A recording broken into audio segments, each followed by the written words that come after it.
Welcome to the Deep Dive. We're the place where we really get into complex stories, try to pull out what matters, and hopefully leave you properly informed. Today, we're diving into a real flashpoint. It's sitting right at that tricky intersection of, well, sports, identity, and frankly, the future of global competition. Our focus is the Algerian Olympic boxing star Imane Khelif. Now, if you've seen Khelif fight, you know she's incredible in the ring, a real powerhouse.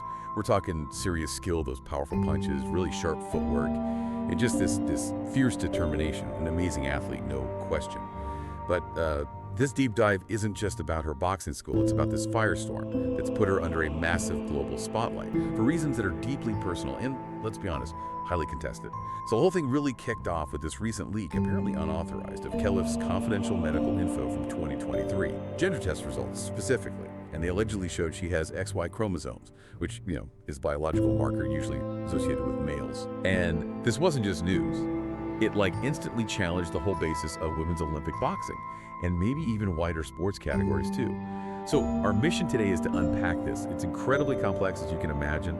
We want to help you understand the different viewpoints, explore these huge questions it brings up about identity, fairness, and the future of women's sports globally. And ultimately, we're going to grapple with what it actually means to compete in the female category. And maybe the biggest question, who gets to decide that? Okay, so let's get into it. The immediate trigger, as we said, was that leak. Confidential medical data 2023. Those alleged results, the XY chromosomes thing, they just spread like wildfire. And boom, Imane Khelif is right under this intense microscope. Yeah, and what's really striking is how fast it happened. It wasn't just about Khelif anymore. Almost immediately, it blew up into this much bigger debate about, well, how do these international sports bodies even define who competes as female? But it's really crucial to stress, despite all the noise, there's been no official ruling here. Khelif hasn't been banned or suspended, nothing like that. She was actually all set to box for Algeria in the Paris Olympics. This whole controversy is happening because of the leak, not some official action against her. And maybe just a quick aside, biological sex itself is complex. These situations sometimes involve natural variations in how people develop sexually, DSDs and so on, which adds another layer entirely. Right. And then things really ratcheted up when the International Olympic Committee, the IOC, got involved directly. First quietly, then they publicly announced they were setting up a working group.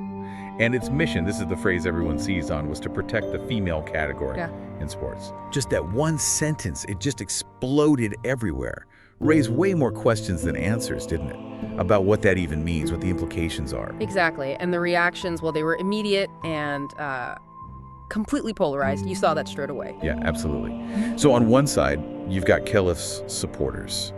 And they're arguing, look, this is just another case where women, especially women from non-Western countries, are being unfairly targeted, scrutinized way too much. They see it as a massive privacy violation, maybe even discriminatory. And, this isn't exactly unprecedented, is it? If you look back, there's a history here. You think about athletes like Caster Semenya, Duty Chand. They faced really invasive gender testing, rulings that threatened their whole careers, huge public pressure, often without any clear proof they'd actually broken a specific rule that warranted all that scrutiny. It feels like a pattern sometimes. That's a really important point. But then you have the other perspective, the critics.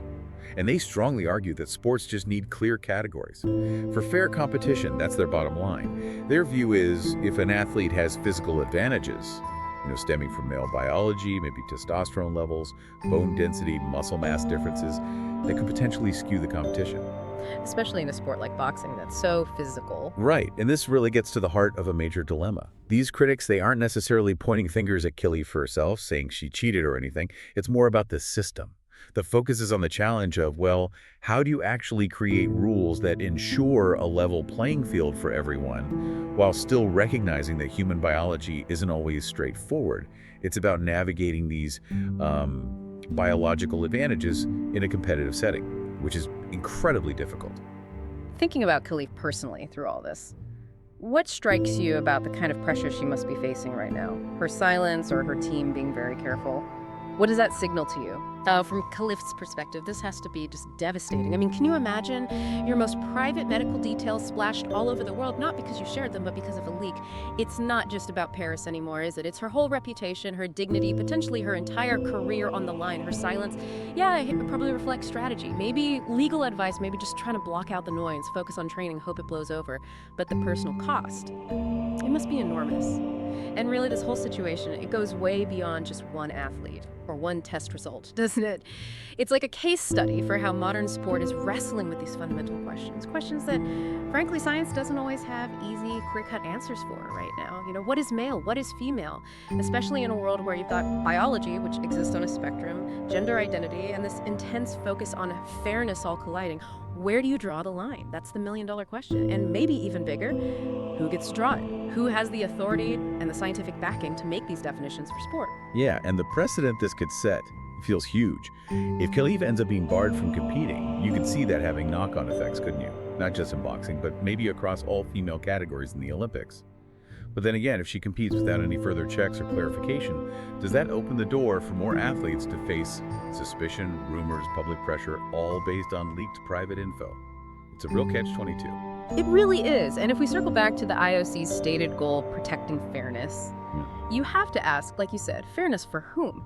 Is the focus genuinely on keeping competition equitable for all female athletes currently competing? Or are there maybe underlying worries about including athletes who don't fit neatly into very traditional, narrow definitions? And there's this other vital point, often missed, I think. Once private medical data like this is out there, leaked into the public domain, how does any organization realistically protect that athlete's dignity, their reputation, their career moving forward? That damage is incredibly hard to undo. It's a massive, massive challenge. It just underlines how complex sports are, doesn't it? They're never just about who's fastest or strongest or most skilled. They're tangled up with identity, with power, with politics. Always have been, probably always will be. And right now, in this huge collision of all those forces, Imane Khelif is caught smack bang in the middle of it. So yeah, as we get closer and closer to the Paris Olympics, the spotlight here is only going to get brighter, isn't it? Will the IOC come down with a definitive decision before the opening ceremony? Will Imane Khelif actually get her chance to step into that ring, fight, prove herself on that global stage? Or is her future going to be decided somewhere else entirely? You know, behind closed doors, in committee rooms, maybe even courtrooms.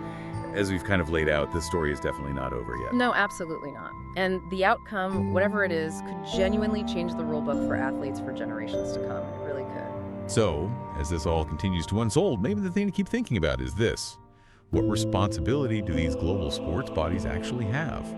How do they balance protecting fair competition, which is crucial, and ensuring the basic dignity and privacy of the individual athletes caught up in these incredibly difficult situations, especially when their private lives become public battles? It's a tough balance to find, for sure. Definitely something to keep mulling over.